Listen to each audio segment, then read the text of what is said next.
ఓం నమ శివాయ. అరహర మహాదేవ శంభో శంకర. అందరికీ నమస్కారం అండి. 1000 స్తంభాల గుడి గురించి మనం ఈ వీడియో ద్వారా తెలుసుకుందాము. 1000 స్తంభాల గుడి హనుమకొండ తెలంగాణ రాష్ట్రంలోని వరంగల్ నుండి సుమారు 5 కిలోమీటర్ల దూరంలోను హనుమకొండ నగరం నడి ఒడ్డున 1000 స్తంభాల గుడి అనే ఈ రుద్రేశ్వర ఆలయము ఉన్నది. ఈ ఆలయము అసలు పేరు రుద్రేశ్వర ఆలయము.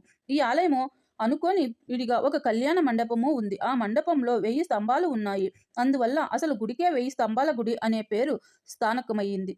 ఈ రుద్రేశ్వరాలయము పోలరాజు ముప్పమ్మదేవిల కుమారుడైన రుద్రదేవ మహారాజు చేత క్రీస్తవము 63వ సంవత్సరము జనవరి 19వ తారీఖున ప్రతిష్ఠింపబడినట్లు ఇక్కడ ఉన్న ఒక శిలాశాసనము మనకు తెలియచేస్తుంది. కాకతీయుల ప్రభావానికి మణికిరీటం ఈ 1000 స్తంభాల దేవాలయము. విశిష్టమైన నిర్మాణ శైలితో కూడిన ఈ దేవాలయాన్ని క్రీస్తవము 38 నుంచి 45వ మధ్య కాలములో రుద్రదేవుడు నిర్మించాడు. ఆలయ ప్రాంగణంలో నల్లరాతితో చెక్కిన నంది విగ్రహము నిజమైన వృషభరాజంలా జీవకళ ఉక్కిపడుతుంది. హన్మకొండలోని చరిత్రక శ్రీ రుద్రేశ్వర స్వామి దేవాలయము 1000 స్తంభాల దేవాలయము కాకతీయుల కాల వైభవానికి దర్శనము ఇస్తుంది. వారి సంస్కృతి సంప్రదాయాలకు తాత్కాణంగా నిలుస్తుంది. నిత్యము వందలాది మంది భక్తులకు దర్శనమిస్తుంది. ఒక ప్రత్యేక సందర్శన ప్రదేశంగా పరిడిల్లింపబడుతుంది. రుద్రేశ్వరాలయ ముఖద్వారముపై మనోహరమైన తోరణ శిల్పము ఉంది. దీనితో పాటు నర్తించే శిల్పాలు, రంగ మండప స్తంభాలు, లోపల కప్పు ఆలయ రాతి గోడలు, అంతరాలలు, ద్వారాలు అద్భుతమైన శిల్పాలతో ఆకర్షిస్తుంది. త్రికుటాయానికి ముందు భాగంలో నంది విగ్రహము మణి కిరీటంలా చెప్పవచ్చు. ఆలయ పీఠం కూడా నక్షత్రకృతి త్రికూటాలయాల మధ్య నున్నది. నల్లరాతి చెక్కడాలు వలయకార దర్శనంలా కనబడుతుంది. దానిపై పడిన సూర్యకాంతి గర్భగుడికి వెలుగునివ్వడం ఇక్కడి ప్రత్యేకత. కాకతీయ రాజులు ఇక్కడి నుండి త్రవ్విన సొరంగ మార్గం ద్వారా శ్రీ భద్రకాళి దేవాలయానికి, ఇల్లా వరంగల్కు రామప్ప దేవాలయానికి వెళ్లేవారని పూర్వీకులు చెబుతుంటారు. 1000 స్తంభాల దేవాలయావతారాన ఒక చరిత్రాత్మక కథ ఉంది. కాకతీయులు తెలుగు నేలను పాలిస్తున్న రోజులవి. రోలయ్యరాజు ధర్మ పరిపాలన చేస్తున్న రోజులలో ఆయనకు ఒక మగబిడ్డ జన్మించాడు. అతని వల్ల తండ్రికి మరణం సంభవిస్తుందన్న వార్త జ్యోతిష్యుల ద్వారా తెలుసుకొని అతనిని ఒక బ్రాహ్మణుని వద్ద ఉంచగా కొంతకాలము తరువాత జ్యోతిష్యులు చెప్పిన విధముగా కొడుకు చేతిలో తండ్రి మరణిస్తాడు. ఆ విధముగా తండ్రి మరణానికి కారకుడైన తనను తాను నిందించుకొని తండ్రి ఆత్మశాంతికి ఈ ఆలయము నిర్మించాడు. అంతేకాదు తన రాజ్యంలో నలుమూలల ఇంకా ఎన్నో దేవాలయాలు నిర్మించారు. కొంత దుఃఖాన్ని దిగమింగుకున్నాడు. ఎన్నో సత్కార్యాలను చేశాడు. గోదానము భూదానాలు చేశాడు. శిల్పకళ ఆరాధించాడు. కవులను ఆరాధించాడు. కాకతీయుల శిల్పకళ శైలితో అలరారే ఈ త్రికుటాలయం నక్షత్రకార పీఠంపై రుద్రేశ్వరుడు ప్రధాన మూర్తిగా లింగ రూపంలో కొలువైనాడు. ప్రధానాలయము తూర్పుకు అభిముఖంగా అద్భుతమైన వాస్తుకళలలో అలరాలుతూ చూపురులకు సంభ్రమాశ్చర్యముగా గుర్తు చేస్తుంది. ఆలయ మండపానికి ఉత్తరాభిముఖమైపున నందీశ్వరుని విగ్రహము నల్లరాతితో మలచబడినది. కళ్యాణ మండపానికి మరియు ప్రధానాలయాలకు మధ్యన టీవీగా దర్శనమిస్తుంది. ఈ ఆలయం మొత్తము సుమారు 4 అడుగుల ఎత్తు ఉన్న పునాది మీద నిర్మించబడినది. ఈ పునాది 31 మీటర్ల పొడవు, 25 మీటర్ల వెడల్పుతో సుమారు 100 నుంచి 80 అడుగుల చాలా విశాలంగా శ్రీచక్ర ఆకారంలో నిర్మింపబడింది.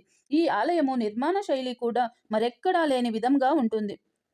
ఉత్తర ప్రకారం ద్వారం కూడా ఆలయ ప్రాంగణంలోనికి ప్రవేశించగానే నిలువెత్తు పానవటం లేని లింగాలపై కరవీర వృక్షం పుష్పార్చన చేస్తున్నట్టుగా గాలికి రాలే పువ్వులు సువాసనలు వెదజల్లుతూ లింగాలపై పడే దృశ్యం చూసిన పిమ్మట ఈశాన్య దిశలో అలనాటి కోనేటిని దర్శించవచ్చు. ప్రధానాలయము నక్షత్రకార మండపంపై రుద్రేశ్వరుడు, విష్ణు, సూర్య భగవానులకు వరుసగా తూర్పు, దక్షిణ, పడమరలకు అభిముఖంగా 3 ఆలయాలు ఏకపీఠముపై అద్భుతమైన శిల్పకళలతో మలచబడినవి. ఈ ఆలయము మధ్యలో విశాలమైన వేదిక వంటి ఖాళీ ప్రదేశము ఉంది. ఈ వేదికకు 3 చివరల 3 గర్భాలయాలు ఉన్నాయి. 4వ పక్క అంటే దక్షిణ వైపున మాత్రము అవాంతంగా ఉన్న కళ్యాణ మండపం వైపు వెళ్లేందుకు వరంగ వంటి మండపంలో నుంచి మార్గం ఉంది. మధ్యలో ఉన్న వేదికకు 3 ప్రక్కల ఉన్న గర్భాలయాలలో పడమటి వైపు అంటే తూర్పు ముఖంగా ఉన్న దానిలో ఒక శివలింగమూర్తి, ఉత్తర వైపు దక్షిణ ముఖంగా ఉన్న దానిలో వాసుదేవర అనే పేరుతో ఉన్న విష్ణుమూర్తి విగ్రహము తూర్పు వైపున పశ్చిమ ముఖంగా ఉన్న బా దానిలో సూర్యదేవర విగ్రహములు ప్రతిష్ఠింపబడ్డాయి. ఇందులో ప్రస్తుతము సూర్యదేవర విగ్రహమూర్తి లేదు.